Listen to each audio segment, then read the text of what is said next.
Tes, tes. Halo teman-teman di Seantero Jagat Nusantara. Balik lagi ke dalam kami Rio RCB. Gimana kabarnya?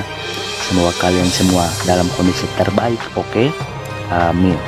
Berjudul 2 yang dirilis pada tahun 2017. Film ini menceritakan dua tentara Amerika yang terjebak oleh seorang sniper Irak yang sangat mematikan. Gimana kelanjutannya? So, biar semangat, mari kita ucapkan secara serentak. Oke, hiji, dua, tilu, apa? Gaskeun. Mantap.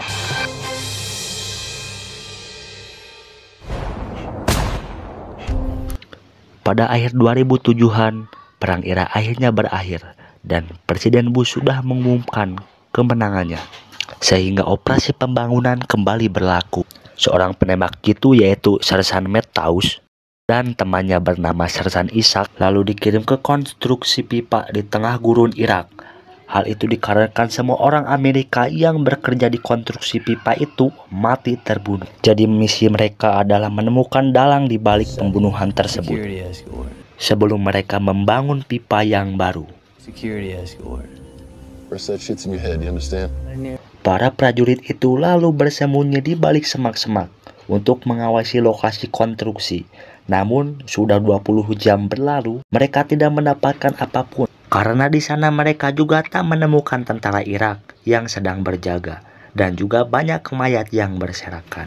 Matthews pun berpikir kalau tempat itu sudah diserang oleh tim sebelumnya yang sudah menyelesaikan misi mereka. Namun anehnya, di sana tidak terlihat adanya tanda-tanda kerusuhan besar karena serangan. Yang artinya mereka dibunuh secara diam-diam menggunakan tembakan tepat di kepalanya. Dan yang bisa melakukan hal itu adalah sang penembak jitu legendaris asal Irak yang terkenal sebagai Jubah. Akan tetapi Matthews masih tak percaya dengan kemampuan penembak jitu tersebut yang bisa membunuh banyak orang hanya dalam waktu kurang dari 30 detik. Karena Matthews orangnya tidak sabaran alias gurung gusuh, ia pun akhirnya turun untuk melihat lebih dekat lokasi tersebut. Sedangkan Ishak tetap standby alias cicing untuk memantaunya. Shit. Oh, shake that booty. Ketika Matthews melihat lebih dekat, ia pun mulai percaya tentang teori penembak jitu legendaris itu. Karena semua orang terkena tembakan tepat di kepalanya. Si Matthews lalu lanjut pergi untuk mencari lebih lanjut, namun tiba-tiba terdengar tembakan mengenai perut Matthews. Ishak pun langsung lari menyelamatkan rekannya itu. Namun saat ia mulai dekat, suara tembakan kembali terdengar dan mengenai kaki Ishak.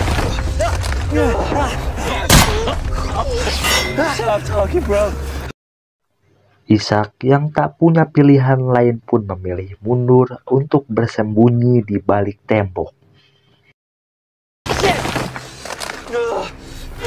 Kemudian Matthews meminta Ishak agar menghubungi pangkalan untuk meminta bantuan. Namun sayangnya radio mereka tidak bisa menemukan sinyal karena si penembak tadi sudah ngerusak alias merusak antenanya.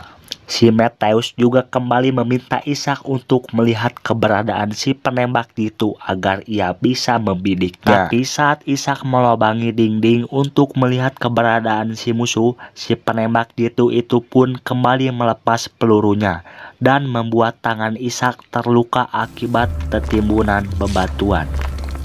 You got eyes on him?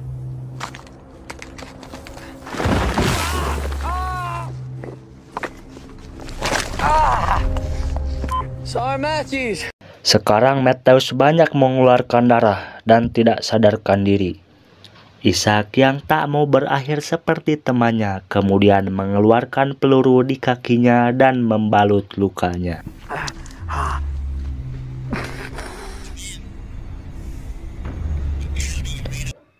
Beberapa waktu kemudian Ishak dikejutkan dengan suara aneh yang muncul dari earphone-nya yang ia pikir berasal dari pangkalan. Lalu Ishak pun segera melaporkan situasinya dan meminta perbekalan medis. Namun ia mulai curiga karena si petugas malah menanyakan banyak pertanyaan aneh. Ditambah lagi si petugas meminta Ishak menunjukkan kepada mereka dengan menembakkan peluru ke atas. dengan dalih agar helikopter yang membawa perbekalan bisa menemukan titik mereka secara akurat. Ishak pun protes karena ini bertentangan dengan protokol mereka. Ditambah lagi aksi itu bisa memberi tanda si musuh tentang keberadaan mereka. Dan saat Ishak mendengarkan si petugas itu berbicara dengan teliti, ia baru sadar kalau petugas itu bukan orang Amerika, melainkan jubah si penembak jitu yang berhasil meretas frekuensi radio Ishak untuk memasang jebakan. Parah. 12 virgins or something? You have seen through my camouflage. Just you and me out here. Ishak pun tak tertipu oleh hal itu dan malah menantangnya. Namun alih-alih menutup teleponnya karena sudah ketahuan, jubah malah mengajukan pertanyaan karena ia ingin mengenal Ishak lebih baik. Ishak pun tak menggubris obrolan jubah dan beberapa kali untuk menghubungi pangkalan. Namun jubah mengancam untuk menembak mati Matthews dan jadi pun Ishak pun mau untuk mengobrol beberapa saat bersama jubah. Will they enjoy a closed casket? You got an accent. So now let's be real. You're the one who wants to get chatty, bro.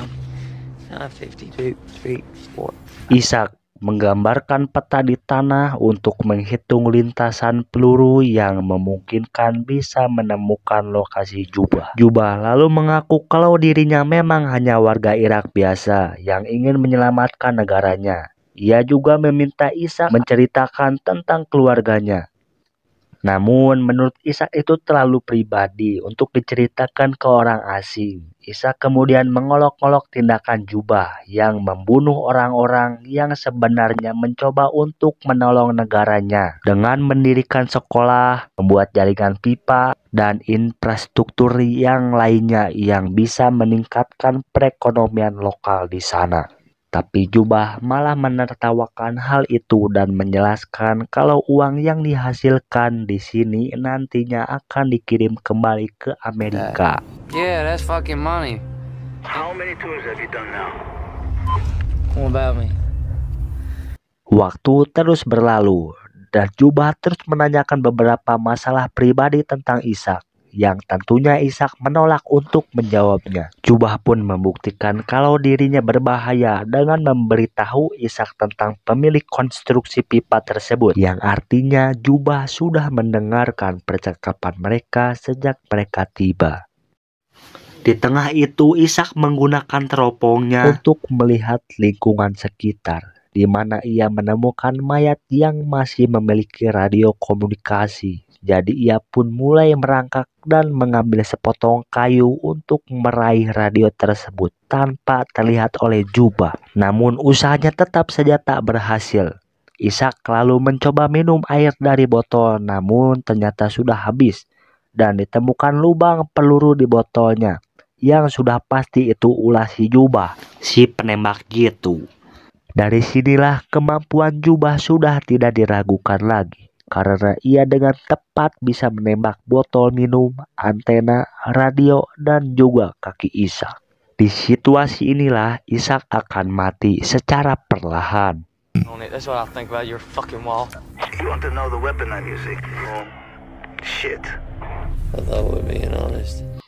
Ishak kemudian mengambil peluru yang mengenai kakinya dan melihat model senjata yang dipakai oleh jubah untuk menanyakan beberapa hal.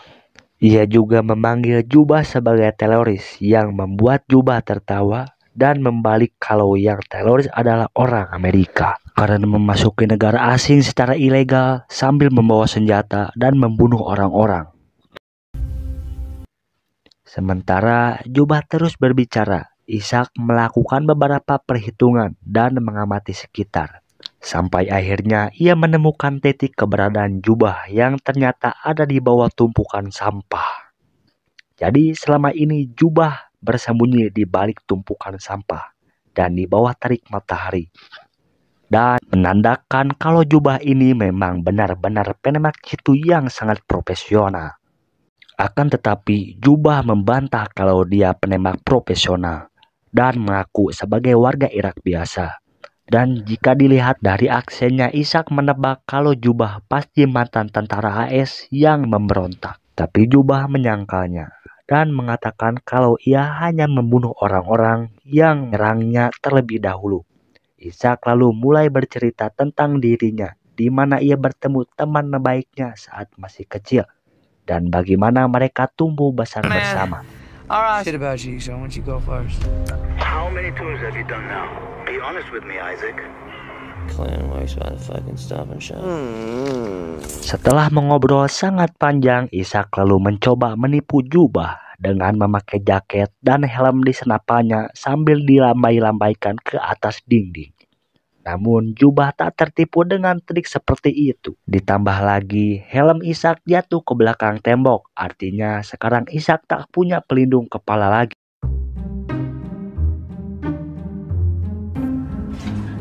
Fucking Haji, bitch.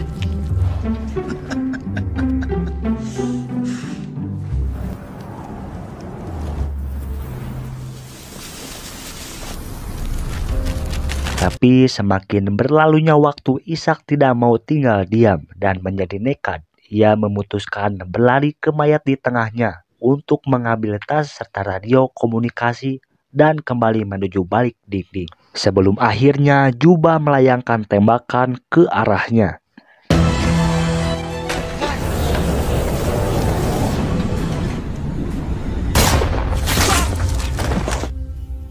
Di dalam tas itu Ishak menemukan air dan beberapa permen yang langsung ia santap dengan lahapnya.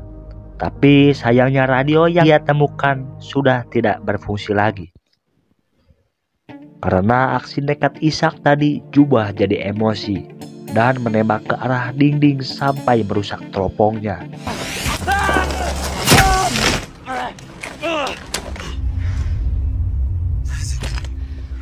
Didn't get very. Lalu Ishak mendengar suara dari earphone-nya, yang ternyata itu adalah Matthews yang masih hidup. Ishak pun segera memberitahu Matthew tentang lokasi penembak jitu tersebut. Dan Matthew pun lalu melihat lokasi Jubah yang bersembunyi di tumpukan sampah menggunakan sepotong logam. Ishak pun kemudian mengajak si Jubah mengobrol untuk mengalihkan perhatiannya. Sementara Matthew perlahan-lahan meraih senapannya. Dalam obrolan itu, Jubah mengaku dulunya sebagai guru di Baghdad, di mana banyak murid-murid yang terbunuh dalam serangan Amerika. Itulah mengapa ia ingin memutuskan untuk melakukan balas dendam. Dan dinding tempat ia bersembunyi itu ternyata merupakan reruntuhan sekolah tersebut. Jubah lalu menanyakan kepada Ishak, kenapa Ishak terus memakai teropong itu, yang kemudian dijawab oleh Ishak kalau teropong itu kenangan dari sahabatnya yang meninggal karena kesalahannya sendiri. Dan karena ia merasa bersalah, jadi Ishak terus menggunakan teropong tersebut meski sudah rusak. Sementara itu Matthews berhasil mengambil senapannya dan secara membabi buta menembakkan ke arah tumpukan sampah tersebut. Lalu saat Matthews ingin mengisi peluru-pelurunya lagi, tiba-tiba Jubah kembali menembak tepat di bahu Matthews. Ishak pun mengarahkan Matthews agar merangkak ke arahnya. Tapi sayangnya saat Ishak mencoba membantunya, Jubah mengambil kesempatan itu dengan menembak tepat di kepala Matthews.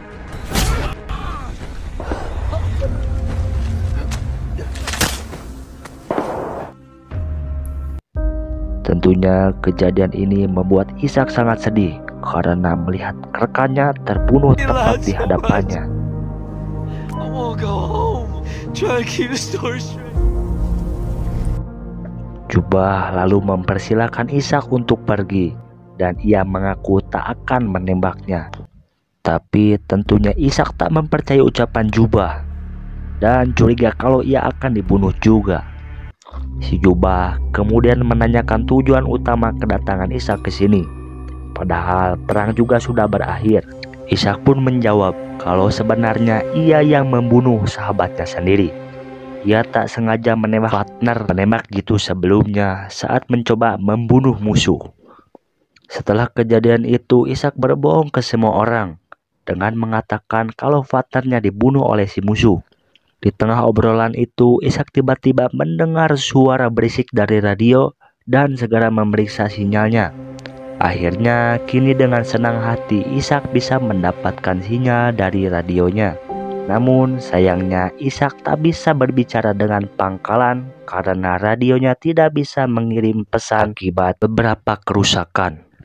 Dan yang mengejutkannya lagi, Jubah malah sengaja bergabung ke percakapan tersebut dan mengaku sebagai Ishak untuk meminta bantuan. Ishak pun sadar kalau selama ini Jubah meretas komunikasi Amerika dan berpura-pura menjadi tentara AS yang membutuhkan bantuan.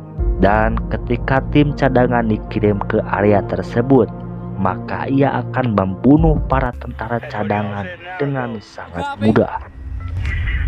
No. I gotta call first. You fuck. Setelah beberapa waktu berlalu, Ishak terbangun karena merasa kesakitan di kakinya karena dipatuk oleh burung gagak.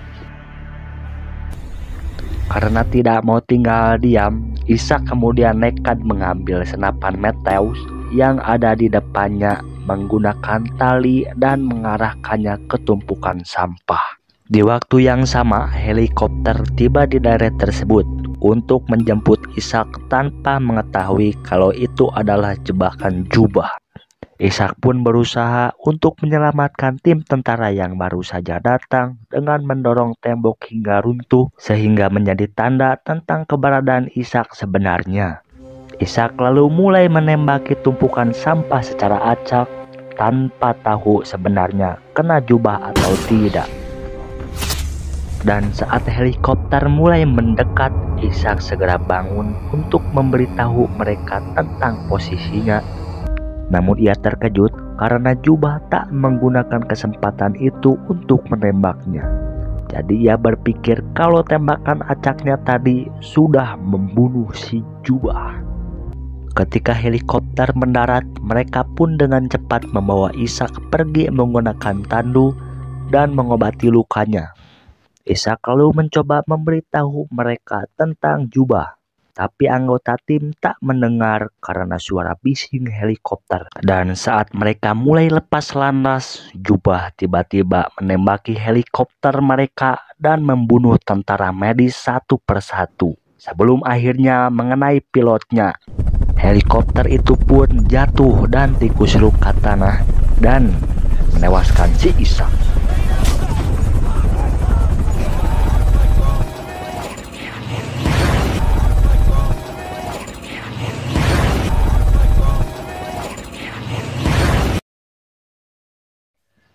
Setelah membunuh tim Matthews dan Ishak, Jubah kembali meretas komunikasi Amerika dan berpura-pura menjadi tentara Amerika untuk memikat tim korban berikutnya.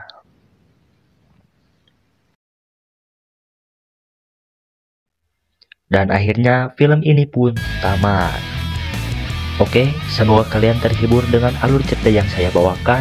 Mohon maaf jika ada kesalahan kata dalam penyampaian ataupun penyampaian nama. Sekian dari saya. Sampai jumpa di video berikutnya. Dadah.